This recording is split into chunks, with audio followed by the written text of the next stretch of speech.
स्वागत है आज के इस खास विश्लेषण में। सीधे पॉइंट पर आते हैं। अगर ध्यान से सोचा जाए तो ह्यूमन बॉडी किसी बड़े और हाईली एफिशिएंट मैन्युफैक्चरिंग प्लांट से कम नहीं है। और इस प्लांट की सबसे जरूरी प्रोडक्शन यूनिट्स कौन सी हैं? वो हैं हमारी ग्रंथियां यानी ग्लैंड्स।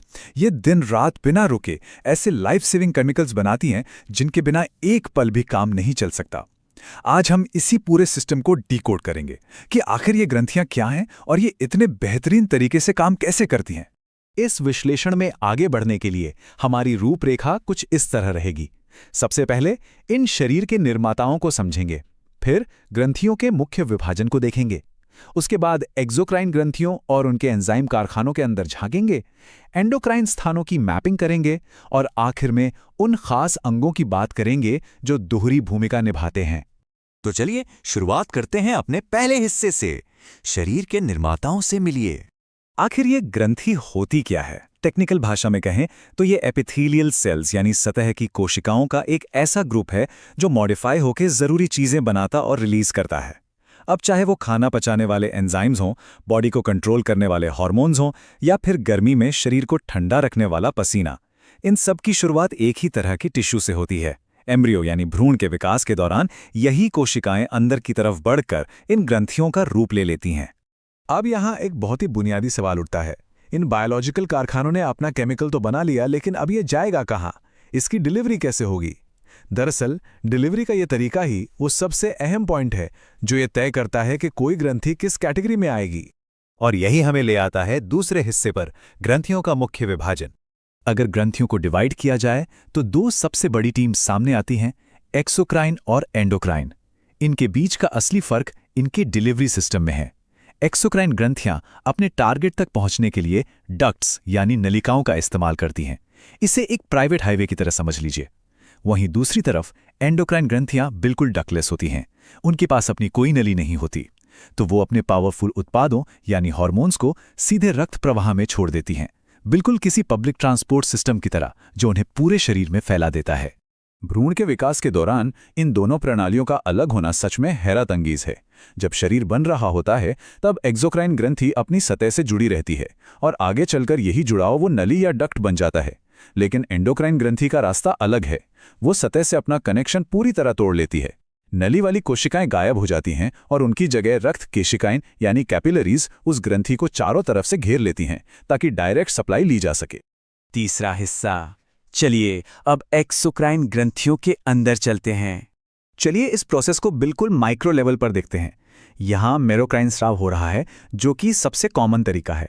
होता यह है कि सेल के अंदर गोल्गी बॉडीज इन केमिकल्स को छोटे छोटे पैकेट में पैक करती हैं और फिर एक्सोसाइटोसिस के जरिए इन्हें बाहर निकाल देती हैं। ध्यान से देखा जाए तो ये कोशिकाएं गोल एसिनी का रूप ले लेती हैं। यहीं से केमिकल निकलता है और नलिकाओं के एक बेहद जटिल नेटवर्क से होते हुए अपनी मंजिल तक पहुंचता है, एकदम किसी हाईली ऑटोमेटेड फैक्ट्री की असेंबली लाइन की तरह। आगे बढ़ते हैं चौथे हिस्से की तरफ, एक्सोक्राइन एंजाइम कारखाने। अब बात करते हैं एक्सोक्राइन फैक्ट्रीज के सबसे पावरफुल उत्पादों की। हमारे पाचक यानी डाइजेस्टिव एंजाइम, अकेला अग्नाशय यानी पैनक्रियाज लगभग 20 अलग अलग तरह के एंजाइम बनाता है। इनमें सबसे प्रमुख हैं प्रोटीज जैसे ट्रिप्सिनोजिन और इलास्टेज जो प्रोटीन्स को तोड़ते हैं। फिर आते हैं लाइपेज और एस्ट्रेज जो फैट यानी वसा को पचाते हैं। उसके बाद ग्लाइकोसिडेज जैसे एमाइलेज जिनका काम कार्बोहाइड्रेट को संभालना है। और हाँ, न्यूक्लियस भी जो न्यूक्लिक एसिड को ब्रेक करते हैं। एक हैरान करने वाला फैक्ट बताऊं, मानव पैंक्रियाटिक तरल पदार्थ में जितने भी एंजाइम होते हैं उनका लगभग 90% हिस्सा सिर्फ प्रोटीज से बना होता है। ये पाचन के लिए एक अत्यंत सटीक और ताकतवर रासायनिक कारखाना है। पांचवां हिस्सा, एंडोक्राइन स्थानों की मैपिंग। एक्सोक्राइन डक्ट्स के बारे में जानने के बाद अब जरा उन डक्टलेस एंडोक्राइन ग्रंथियों की लोकेशन मैप करते हैं जो सीधे ब्लड में हार्मोन भेजती हैं। अगर सिर से शुरू करके नीचे की तरफ जाएं तो सबसे पहले ब्रेन के बेस में हाइपोथैलेमस और पिट्यूटरी ग्रंथि आती हैं। थोड़ा नीचे गले में मिलती है थायराइड ग्रंथि। उसके और नीचे दोनों किडनी के ठीक ऊपर एड्रीनल ग्रंथियां मौजूद हैं। और आखिरी में पेट और निचले हिस्से में अग्न्याशय, अंडाशय और वृषण। एक तरह से देखा जाए तो ये पूरी बॉडी में फैला हुआ एक वायरलेस कंट्रोल नेटवर्क है। इस पूरे नेटवर्क में सबसे खास है पिट्यूटरी ग्रंथि। इसे ऐसे समझ लीजिए कि ये एंडोक्राइन सिस्टम की प्राइमरी मैनेजर या मास्टर ग्रंथि है। आकार में भले ही ये एक छोटे से मटर के दाने जितनी हो, लेकिन इसका प्रभाव जबरदस्त है। ये ब्रेन के हाइपोथैलेमस से निर्देश लेती है और फिर ग्रोथ हार्मोन और ऑक्सीटोसिन जैसे जरूरी केमिकल्स रिलीज करती है। यही छोटी सी ग्रंथि बाकी तकरीबन सभी ग्रंथियों को कंट्रोल करती है और उन्हें संकेत भेजती है कि कब क्या करना है।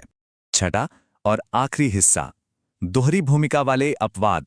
अब तक देखा गया कि या तो ग्रंथियां डक्ट्स का इस्तेमाल करती हैं या डायरेक्ट ब्लड में स्राव करती हैं। लेकिन जरा सोचिए, क्या कोई ऐसा अंग हो सकता है जो मिक्स्ड ग्लैंड की तरह काम करे, यानी एक ही वक्त पर एक्सोक्राइन और एंडोक्राइन दोनों टीमों के लिए खेले? बिल्कुल, ऐसे अंग होते हैं और ये अंग शरीर के सच्चे मल्टीटास्कर हैं। सबसे बड़ा उदाहरण है हमारा लिवर। ये इंसुलिन जैसे विकास कारकों को सीधे ब्लड में भेजकर एंडोक्राइन का काम करता है और साथ ही पित्त बनाकर डक्ट्स के जरिए पित्ताशय तक भेजता है, जो एक एक्सोक्राइन फंक्शन है। उसके बाद है अग्न्याशय यानी पैनक्रियाज। ये ऑर्गन तो कमाल का पावर हाउस है। एक तरफ ये ब्लड शुगर लेवल को कंट्रोल करने के लिए इंसुलिन रिलीज करता है बिना किसी नली के, और ठीक उसी समय खाना पचाने के लिए वही पावरफुल एक्सोक्राइन एंजाइम डक्ट्स के जरिए आंतों में भेजता रहता है।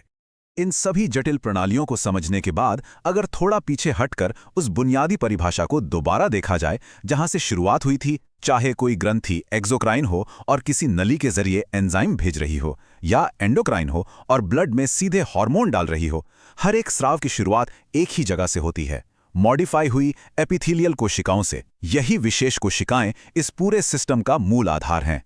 अब इस सब पर विचार करते हुए एक सवाल जहन में आता है। जब ये दोहरी भूमिका वाले अंग जैसे हमारा अग्न्याशय एक ही वक्त पर खाना पचाने से लेकर एनर्जी स्टोर करने तक सब कुछ संभाल रहे हैं, तो इस सिस्टम में आई एक माइनर सी खराबी भी पूरे शरीर में कैसी चेन रिएक्शन पैदा कर सकती है।